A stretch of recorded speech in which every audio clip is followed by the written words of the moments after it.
మధ్యాహ్నం నుంచి సాయంత్రం వరకు మళ్ళీ తిరిగేసి కూడా చదివినాం అధ్యక్ష. తెలుగులో కొంత ఎందుకో కొంచెం ట్రాన్స్లేషన్ మక్కి కనబడ్డది. సరే ఇంగ్లీష్లో కూడా చూద్దామని అది కూడా చూసిన అధ్యక్ష. ఈ మధ్యకాలంలో ఏఐ గురించి వెళ్ళి ఎక్కువ మాట్లాడుతున్నారు.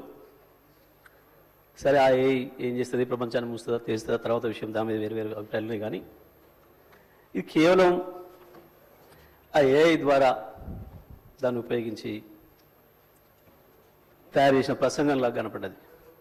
ఏదో చాట్ జీపీటీ అని చెప్పి దాన్ని వాడి మనకేం కావాలో చెప్తే అదే తయారు చేస్తుంది అని చెప్పి మనం ఏదైతే వింటున్నామో బహుశా దాన్ని వాడి తయారు చేసేదేమో అని చెప్పి అనిపించింది అధ్యక్ష.